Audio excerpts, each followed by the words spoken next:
Muchas gracias por reintegrarse a este espacio para continuar con esta primera jornada del primer encuentro de educación virtual en ingeniería. Les recordamos que por su participación en este encuentro, la Facultad de Ingeniería les otorgará una insignia digital. Para ello, es necesario el diligenciamiento del formulario de asistencia que les estaremos compartiendo a través del chat de Zoom y de YouTube. Si usted ya lo diligenció, no es necesario volver a hacerlo. Ahora, le damos la palabra al ingeniero Guillermo León Ospina, asesor de educación virtual y quien fue gestor del programa de educación virtual de la Universidad de Antioquia, UdeA-ROBA. Él nos ofrecerá una conferencia denominada De la radio a la universidad virtual, un viaje transformador en la educación. Bienvenido y muchas gracias por acompañarnos.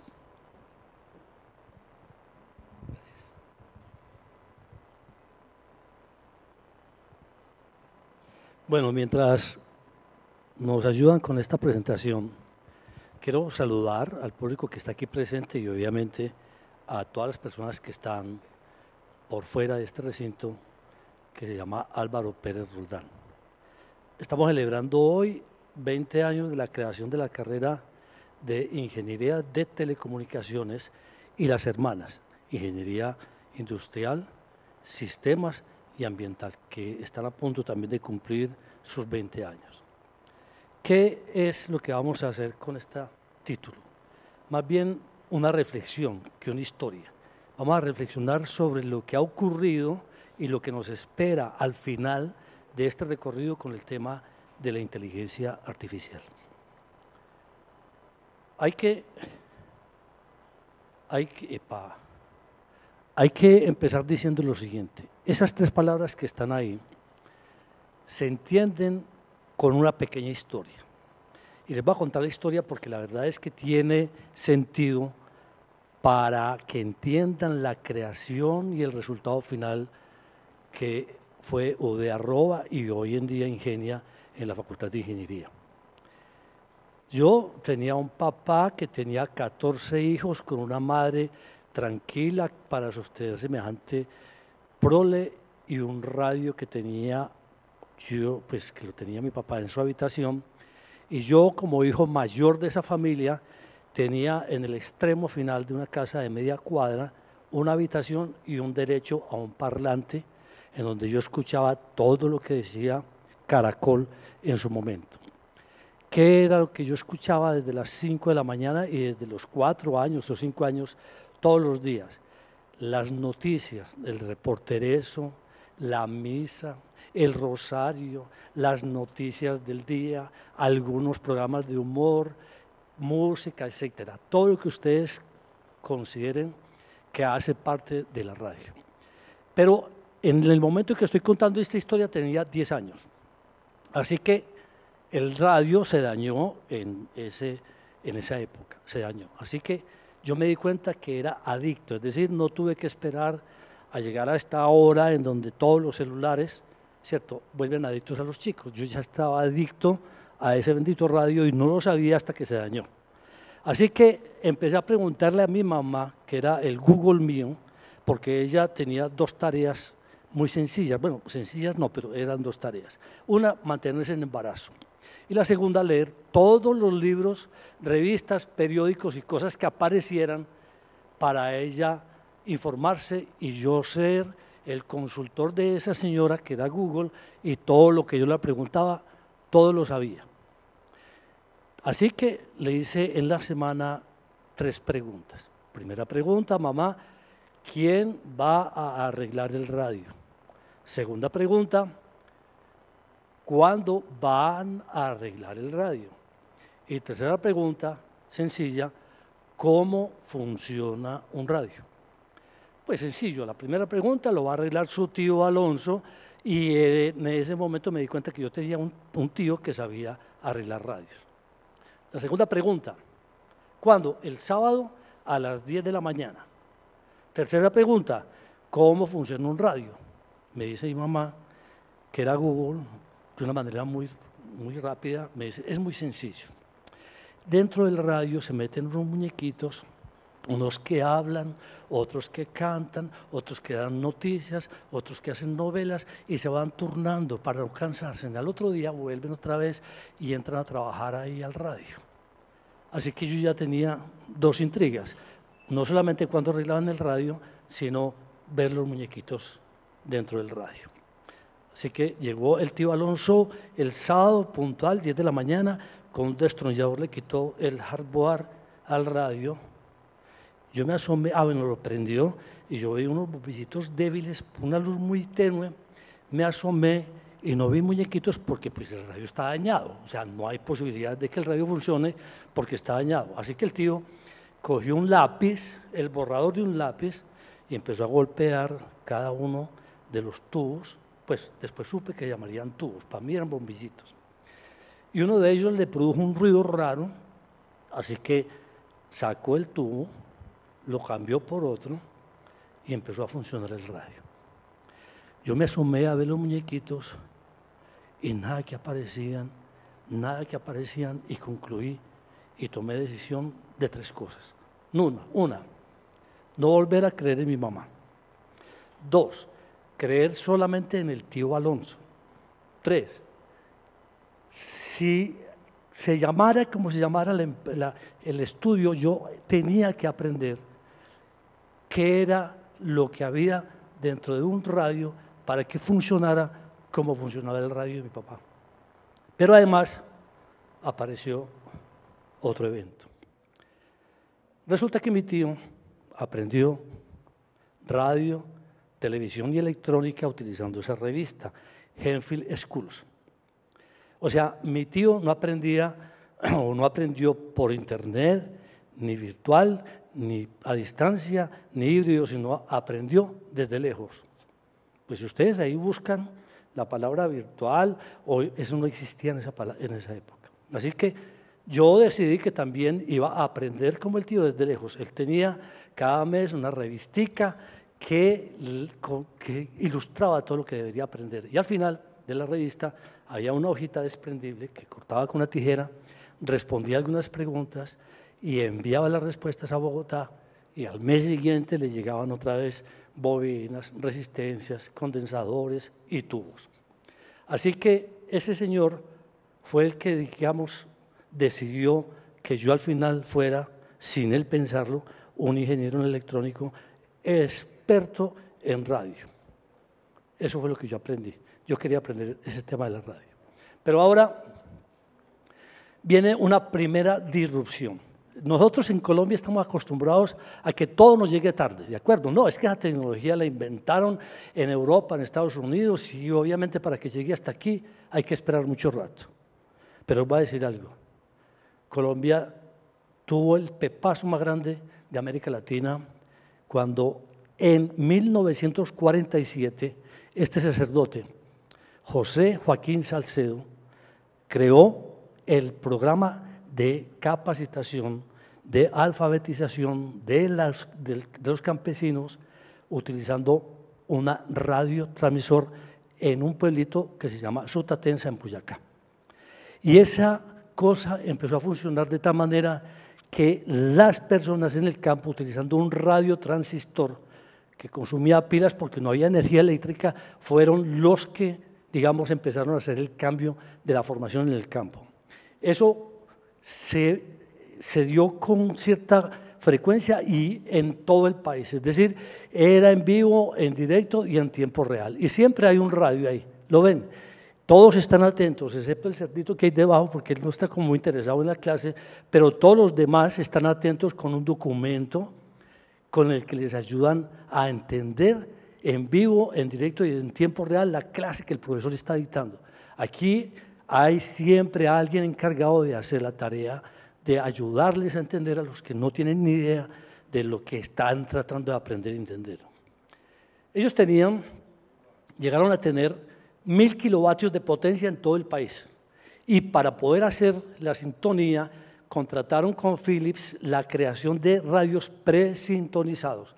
Es decir, si vivía usted en la zona de Boyacá y Cundinamarca, usted ubicaba ese botoncito que hay arriba en el canal 1, en el canal 2, canal 3 o canal 4 de radio, AM, y las frecuencias eran frecuencias muy bajas que le permitían avanzar a grandes distancias, todo en el campo.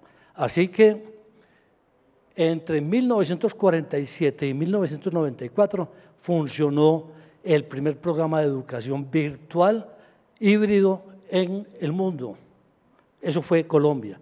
Nosotros teníamos la experiencia que les mostré con la revista de Enfield Schools, pero Colombia arrancó a hacer esta tarea mucho antes. Y nosotros en UD Arroba lo que hicimos fue imitarla. Nos damos el lujo de dar el caché, pues nos dimos el caché de hagamos lo mismo, pero aquí lo único diferente era la tecnología, es decir, era videoconferencia, pero teníamos exactamente los mismos maestros en las instituciones y en los parques educativos que hacían el papel de colaborar con el profesor que está aquí en la sala de videoconferencia del bloque 18 haciendo su clase, y el profesor tenía, digamos, el apoyo de los maestros, y a su vez los estudiantes aprendían matemáticas básicas, español, inglés y física. Muchos de ellos pasaron a la Universidad de Antioquia, otros a la Universidad Nacional, y algunos hicieron reconocer sus cursos dentro de la Universidad de Antioquia para pasar prácticamente al segundo semestre. Es decir, la UD Arroba fue usuaria de esa experiencia de Sutatensa. Aquí hay una nueva disrupción. Esta nueva disrupción tiene que ver con algo que nos ocurrió personalmente. Esta foto no es real, esta es una foto que simplemente trata de simbolizar y digamos, repetir lo que ocurrió. Este auditorio se llama Álvaro Pérez Roldán, en homenaje a un compañero de Ingeniería Electrónica que fue mi compañero de grado, junto con otro que llamaba Juan Camilo Henao. Nosotros estábamos terminando, era el último examen de la Facultad de Ingeniería para que nosotros tres pudiésemos ingresar ya como profesionales en el tema de la ingeniería. Éramos 6 estudiantes, pero nosotros 3 teníamos, digamos, esa oportunidad presentando el último examen de microondas. Pero hay cosas curiosas que uno definitivamente en la vida uno no entiende, sino cuando se dan. Miren lo que pasó. Juan Camilo, que era hijo de un señor muy poderoso económicamente, llegó con un Rolls Royce al examen de microondas. Él tenía en sus manos una calculadora Hewlett Packard 35. Era primera vez que nosotros veíamos eso en vivo, en directo y en tiempo real. Nadie más tenía calculadora. Así que el profesor se acercó a Juan Camilo y le dijo: Juan, me muero la pena, pero usted no puede tener ventajas que los compañeros suyos no tienen. Así que, por favor, use la regla de cálculo. Eso era, digamos, un choque emocional para el profesor, para los estudiantes y para la vida. Es decir, ese profesor no fue capaz con el cambio tecnológico. Y eso es una realidad que nos viene en este momento pisando los talones a quienes estamos pensando en el tema de la inteligencia artificial. Hay algunos profesores que tenemos problemas en aceptar que eso nos venga pisando los talones, igual que aquí. Pero resulta que hoy hay maestros, miren, me voy a volver porque me interesa esto, un homenaje a la regla de cálculo. Pues el edificio Coltejer se diseñó, se calculó, se construyó con regla de cálculo, ¿de acuerdo? Y Space, ese gran edificio que se vino al piso, lo calcularon, lo diseñaron con AutoCAD y con toda la ingeniería, lo que quiere decir que no es la tecnología, sino la ética la que hace la diferencia. Es decir, a pesar de que los dos cálculos pudiesen estar bien hechos, son los humanos, somos las personas, somos los ingenieros los que decidimos si las cosas quedan bien o no. Es decir, con una regla de cálculo se hizo el edificio Coltejer, ¿cierto? Y pudieron haber hecho también con la regla de cálculo Space, pero el tema es que es la ética la que hace la diferencia. Y aquí viene un problema para los maestros. Los maestros que siempre han enseñado matemáticas, pues se limitan a tomar más o menos un problema y darles a las instrucciones a los estudiantes de cómo va paso a paso la solución del problema. Eso es típico. Pero el problema es que hoy en día uno le entrega a ChatGPT le entrega la ecuación escrita en papel, solamente en papel, una fotografía y le dice a ChatGPT, por favor, resuélvame esta pregunta, este problema, paso a paso. Y lo que ustedes están viendo ahí es hecho por ChatGPT. Abajo está clarísimo que es hecha por ChatGPT. Es decir, un profesor de matemáticas que esté, digamos, concentrado solamente en aprender o enseñar a resolver ecuaciones, le va a pasar lo que al profesor de microondas. Es decir, va a desaparecer por ese lado. Y el tema es que ya estamos avisados. Miren lo que hay aquí. El Fondo Monetario Internacional sacó una lista, eso fue en enero de este año, donde aparece el top 10 de los trabajos que podrían desaparecer por la inteligencia artificial. Y en el top 10 estamos los docentes. Y en el 8 están los de matemáticas. Es decir, que si uno es docente y es de matemáticas, la cosa está peor todavía que lo que se espera ahí. Y ese tema es un tema que nos viene a todos, porque la información del Fondo Monetario es que entre el 2023 y 2027 se van a perder 86 millones de empleos por culpa de la inteligencia artificial, pero se van a recuperar 64. Es decir, digamos, hay 22 millones de personas vagando de cuenta de eso en solamente 3 años. La inteligencia artificial está en la calidad de una ameba, todavía es una cosa chiquitica, todavía nosotros no tenemos noción de hasta dónde va a llegar eso, nosotros no, nosotros los que estamos aquí, los que la hicieron sí saben para dónde va. Hay una historia interesante que es planteada por este funcionario, este escritor, un investigador que se llama Yuval Noah Harari. Él tiene, digamos, en el prólogo una historia bastante interesante, que de pronto algunos de ustedes la conocen, pero no importa, la voy a repetir. Goethe creó en algunas de sus obras un poema que tiene como título El aprendiz de brujo. Resulta, y eso lo hizo Disney en una película, ¿cierto? Pero para quienes no vieron la película, les voy a contar de qué se trata. Está el aprendiz de brujo con su maestro en un taller. Y el maestro le dice, mire, sabe que yo me voy a retirar, tengo que hacer cosas, vaya usted por agua al río y traiga agua. Él esperó que se fuera un poco lejos y dijo para sí, oiga, yo que ya soy un aprendiz avanzado de brujería, ya me puedo yo dar el lujo de hacer un conjuro y un hechizo y pongo a hacer este trabajo de una manera distinta. Y lo hizo. Decidió que una escoba cogiera un cubo vacío y se fuera al río a traer agua. ¿De acuerdo? Él escribió un prompt sencillo, traiga agua al taller. Y el prompt, la escoba salió obedeciendo para ejecutar el prompt. Y traiga agua, y traiga agua, y traiga agua, y esa cosa empezó a inundarse. Y él, aprendiz de brujo, entró en pánico porque trató de hacer un conjuro al contrario y no lo logró. Es decir, no sabía todavía multiplicar por -1. Así que lo que hizo fue desesperarse y cogió un hacha, cogió la escoba y la partió. Pero el resultado fue que lo que resultó de ahí fueron 2 escobas que cogen 2 cubos de agua y se van a traer agua al río. Así que ahora ya tenemos doble agua más la inundación y esa vaina se complicó hasta que llegó el maestro de brujería, vio el asunto y le dijo lo siguiente: no recurras a poderes que no puedes controlar. Este hecho es lo que está ocurriendo con la inteligencia artificial. Y les voy a dar unos ejemplos sencillos. Este es el primero. En 1968, Stanley Kubrick, que es un productor de cine, utilizando una obra de Arthur C. Clarke, que entre otras cosas, para los que sean ingenieros de electrónica, sepan que los sistemas, los satélites geoestacionarios fueron un invento de Arthur C. Clarke en una novela. Es decir, eso no fue primero que se pensó y se hizo, sino leyeron la novela e hicieron los satélites geoestacionarios.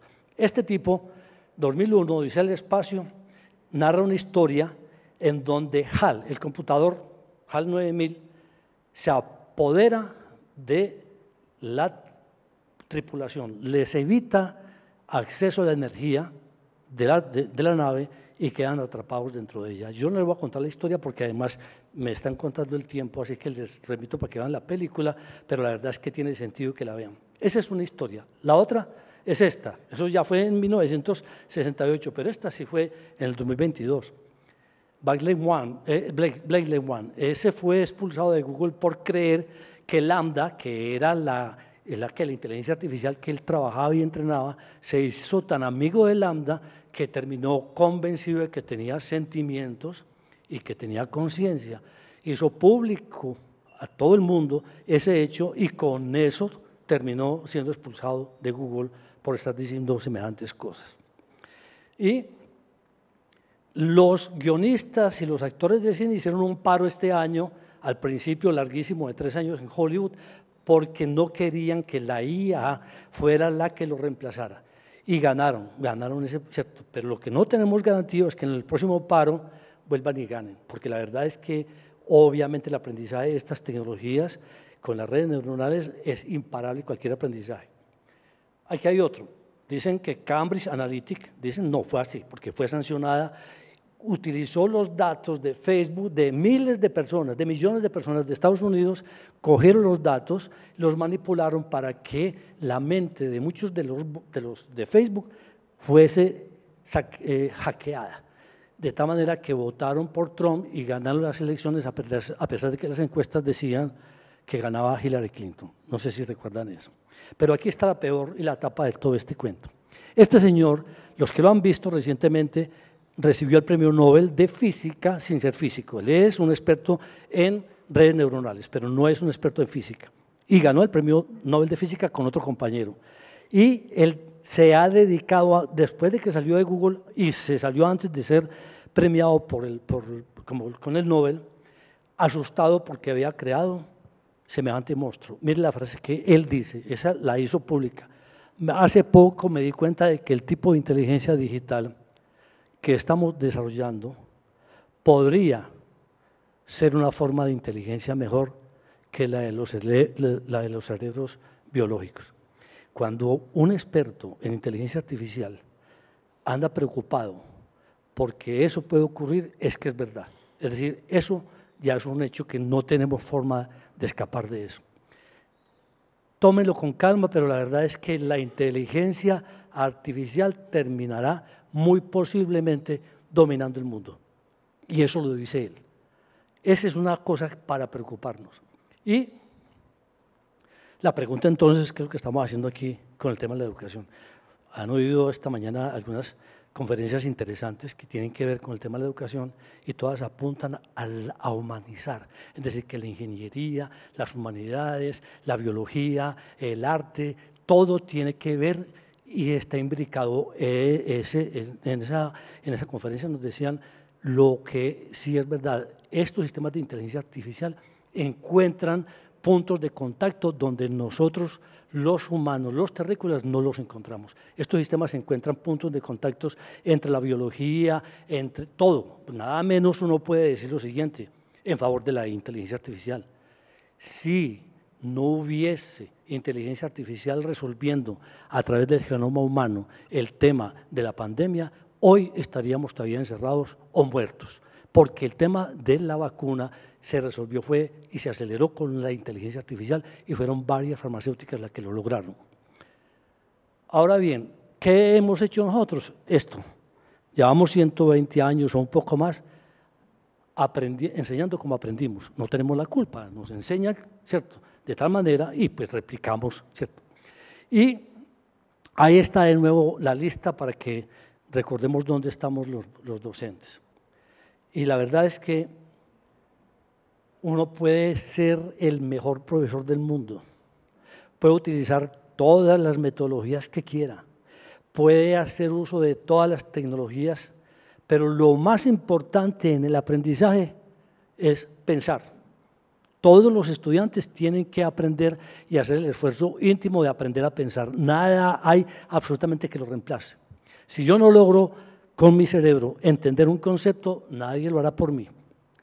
Pero la verdad es que hay una cantidad de estrategias que las ven ustedes ahí en pantalla, presencial, virtual a distancia, y hay una que me llama la atención, el aprendizaje colaborativo. Pero esa todavía está, digamos, un poco limitada frente a esta otra. Esta se llama aprendizaje entre pares.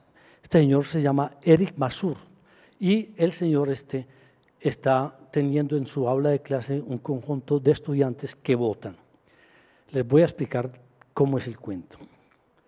Él les pone una pregunta de tipo conceptual. Los que son ingenieros saben que esto se puede resolver si se ponen la batería 12 voltios, la resistencia 1, resistencia 2, resistencia 3 y la ley de Kirchhoff, y perfectamente se puede resolver las preguntas que se hagan. Pero aquí la pregunta es de tipo conceptual. Y la verdad es que le pide a los estudiantes que voten individualmente, que piensen la pregunta individualmente y al final de ese momento, 1 minuto, 2 minutos, alcen la mano y voten por la A, por la B o la C. Y los resultados suelen ser típicamente estos. Una dispersión muy grande, de 200 estudiantes, hay 60 que están acertando, pero hay, digamos, 90 estudiantes que están por fuera de la pregunta. Ahora bien, les dice el profesor lo siguiente, de nuevo, tómense un tiempo de 3 minutos, 4 minutos, pero reúnanse de 2, 3 estudiantes y discutan la pregunta. Ahora, después de esos 3 minutos, el profesor les dice, bueno, voten de nuevo, y la votación suele ser de este estilo, es decir, la dispersión prácticamente desaparece y quedan, digamos, unos 30 estudiantes a los que el profesor les explica cómo es que se entiende el concepto y por qué ese concepto responde a la 2 y no a la 1 ni a la 3. Nosotros tuvimos como Facultad de Ingeniería un premio bastante interesante. En el 2000, ¿cierto? En el 98, 99 y 2000 estuvimos experimentando con este modelo del profesor Eric Masur. Y lo que hicimos fue replicarlo sin muchas dificultades. Teníamos grupos de 40, 45 estudiantes y era más manejable. Lo que hicimos fue replicar ese proyecto y lo presentamos a, ¿cómo se llama la empresa que vino de aquí? A COFE, ¿cierto? Se lo presentamos a COFE y a COFE nos premió con este documento. Dice, a la ponencia titulada La enseñanza entre pares, un modelo para pensar. Eso significa que habíamos replicado de buena manera lo que había hecho el profesor Eric Masur en Harvard. Listo. Es decir, si yo tengo un par, ya voy, me falta 1 minuto y medio. Si yo tengo un chatbot que tiene la característica de volverse par mío y lo doto de sentimientos, lo doto de humanidad, lo doto de paciencia, lo doto con toda la información y lo doto con todo lo que ustedes quieran, ahí tienen ustedes un par que me explica a mí absolutamente todo, que me puede hacer diseños, videos, animaciones, gráficas, no se cansa, todo el tiempo puede hacer perfectamente lo que yo quiera y yo tendré entonces un profesor de alto nivel, muy barato y que me enseña a todos sin que se canse. Ahora bien, la pregunta es, la frase siguiente es la que me parece importante. ¿Cuál es? Esta señora, que es la que dirige la UNESCO, dice, se van a revolucionar los métodos de enseñanza, las formas de aprender, las formas de acceder al conocimiento y de capacitar a los docentes. Es decir, lo dice alguien importante de la UNESCO. Hecho esto, uno puede decirle a la señora esta frase que está en la UNESCO. Dice, si yo puedo cambiar, ¿cierto?, los métodos, nosotros como profesores, ¿debemos o no ayudar a cambiar los métodos de la enseñanza? ¿O debemos ayudar a cambiar las formas de aprender? ¿O debemos ayudar a cambiar las formas de acceder al conocimiento y tenemos el interés de capacitarnos como docentes? ¿Lo hacemos o preferimos abandonar el taller? Esa es como la conclusión final. ¿Nosotros tenemos que enfrentar a este cuento o abandonamos el taller como lo hizo el aprendiz de brujo o como lo hizo el profesor dueño de Google, que fue el que inventó las redes neuronales? Ese profesor parece que también se voló del taller. Así que nosotros tenemos que enfrentar este tema y tratar de resolver el problema de que enseñar y aprender es una relación compartida, pero tiene que ser humanística, de acuerdo con lo que hemos aprendido hoy. Así que con eso, pues muchas gracias a todos y listo.